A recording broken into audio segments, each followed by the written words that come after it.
estos momentos en México estamos también revisando lo ocurrido ayer en el Congreso. A ver, ¿por dónde le entramos al asunto? La sesión de la Cámara de Diputados fue suspendida momentos después de haber iniciado, después de que legisladores del PT se manifestaron al pie de la tribuna en contra del gobierno de Felipe Calderón. Pero no fue una manta cualquiera, no fue una crítica cualquiera, no fue un señalamiento propio, digamos, del debate legislativo y de las discusiones de los temas del interés del país y de las leyes y de las reformas, etcétera.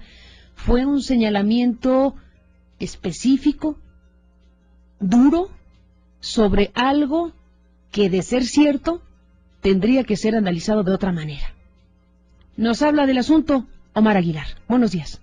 ¿Qué tal, Carmen? Gracias, buenos días. Así es, se suspendió ayer la sesión en la Cámara de Diputados, la aplicación del nuevo reglamento interno de San Lázaro, que incluye regulaciones y sanciones sobre las manifestaciones dentro de la propia Cámara, pues fue lo que inició una airada protesta por parte de los diputados de oposición, quienes se quejaron por una posible censura a su libertad de expresión. Incluso para calmar los ánimos, el presidente de la mesa directiva, Jorge Carlos Ramírez Marín, dijo que pues trataría de ajustarse bajo su criterio pues el reglamento para evitar excesos. Jaime Cárdenas fue de los primeros en quejarse por esta nueva normatividad para los legisladores, pero bueno, antes de comenzar los temas de la agenda, los petistas encabezados por Gerardo Fernández Noroña denunciaron desde sus curules que no estaban de acuerdo con este nuevo reglamento, por lo que exigieron una modificación del mismo.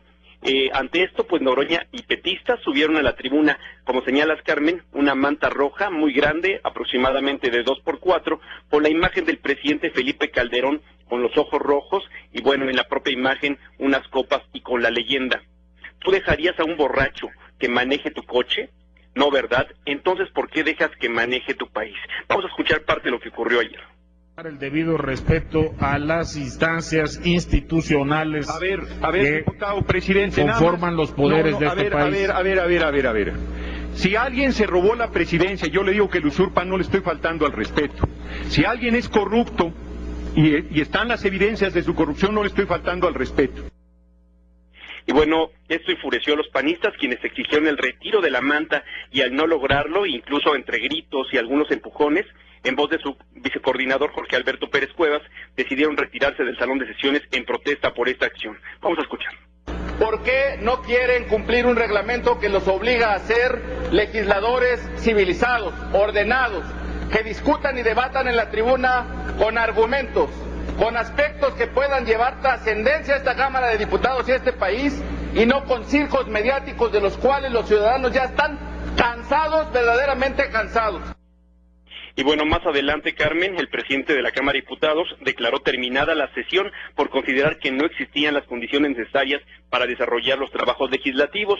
Y bueno, luego de este sainete por la manta del PT, la coordinadora de los diputados de Acción Nacional, pues Josefina Vázquez Mota, leyó un comunicado donde señala que su grupo parlamentario lamenta la vergonzosa actuación de los legisladores que interrumpieron la sesión ordinaria del Congreso y que incurren en injuria como método de protesta, obviamente pues al señalar una posible alcoholismo del presidente Felipe Calderón. Vamos a escucharla. El hecho constituye no solo un agravio a la institución presidencial que merece todo el respeto de los mexicanos y de la que el Partido Acción Nacional siempre ha sido y será respetuosa, sin importar su origen partidario, sin un agravio al conjunto de las instituciones del país. Rechazamos la denostación al Ejecutivo Federal y señalamos que así como la censura es enemiga de la libertad de expresión, también lo son la calumnia y la difamación.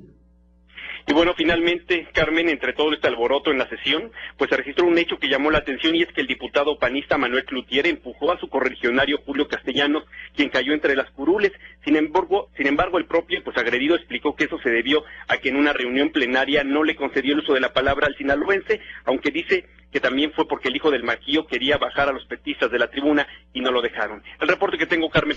Gracias, Omar, por estas informaciones que nos envías. Y bueno, pues efectivamente este día de ayer en San Lázaro fue muy duro, como se puede apreciar, mientras que se reprochaba a los petistas por esta manta donde se leía la frase: ¿tú dejarías a un borracho conducir tu auto? No, ¿verdad? ¿Y por qué lo dejas conducir al país?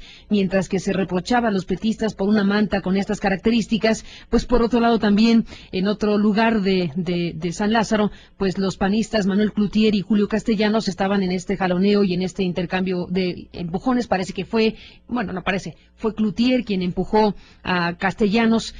Ahora se sabe que porque no le estaba dando la palabra que él pedía en una reunión interna de los panistas.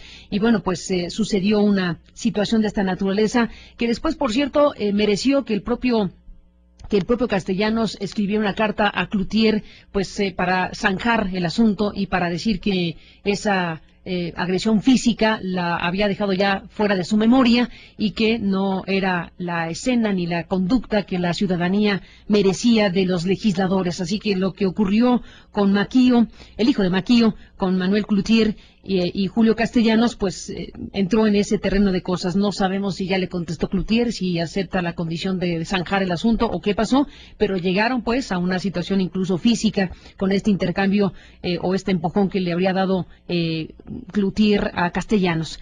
Pero regresemos al punto de la manta. Es durísimo lo que ahí se plantea. Es una cuestión que ha merecido la respuesta del PAN, como escuchamos a Josefina Vázquez Mota, que respondió por parte de los panistas en los términos que usted acaba de escuchar. Pero dejémoslo ahí. Dejemos el tema en lo que fue el zafarrancho o la situación crispada en San Lázaro. Y pongámosle atención al asunto. Y dejemos la pregunta abierta. No es la primera vez que se habla de este tema de un presunto alcoholismo de Felipe Calderón. Si usted es usuario de las redes sociales, por ejemplo, pues en ese circuito de comunicación de la sociedad mexicana es frecuente ver expresiones que aluden a esa circunstancia, que no podemos corroborar, no hay información específica, por lo menos que nosotros dispongamos de ella, para saber si efectivamente el presidente de la República tiene o no problemas de alcoholismo. Pero es un tema delicado, por supuesto que hay que verlo con la gravedad del asunto, saber si hay o no ese problema, si hay o no esa problemática en la persona de Felipe Calderón Hinojosa. En las democracias del mundo suele verse de vez en vez que se piden estudios médicos para saber cuál es la condición de los gobernantes, qué tipo de salud tienen, pues porque al final de cuentas están en una posición de altísima responsabilidad y las sociedades, hablemos en genérico, las sociedades requieren necesariamente saber cuál es la condición precisamente de quien está tomando decisiones a nombre del interés general. Por eso lo que ayer pasó y por lo que en el clima de las redes sociales se puede percibir, con razón o sin ella, sí merecería una atención seria, una atención particular sobre esta interrogante. ¿Tiene o no problemas de alcoholismo el presidente de la República? ¿Debería realmente la propia presidencia de la República dar una respuesta clara, nítida, formal al respecto? No hay nada de ofensivo, me parece, cuando alguien, si es que fuera el caso, atraviesa por un problema de esta naturaleza. El alcoholismo, que es un fenómeno de salud muy estudiado, muy conocido, tiene diferentes explicaciones cuando sucede en las personas, requiere tratamiento, en fin, es una situación que no debe ser vista con caricatura. Si es el caso, si efectivamente hay elementos firmes que hagan presumir efectivamente un problema de alcoholismo en Felipe Calderón, tendría que ser tratado con la seriedad del caso. Y me parece que frente a lo que pasó ayer, la respuesta más fácil es denostar el asunto y criticarlo y decir que no es la manera en que los legisladores deben comportarse. Ya podemos opinar lo que sea de los legisladores, ya podemos opinar lo que sea de las mantas, ya podemos opinar lo que sea del tipo de lenguaje que se usó para hablar de un tema de esta naturaleza. Dejémoslo ahí, en la crónica y en la narración que acabamos de escuchar. Y dejemos la pregunta abierta y la petición formal a la presidencia de la República. ¿Tiene o no Felipe Calderón problemas de alcoholismo? Esto merece, insisto, una respuesta seria, formal y oficial de la propia presidencia de la República. Regresamos después de la pausa.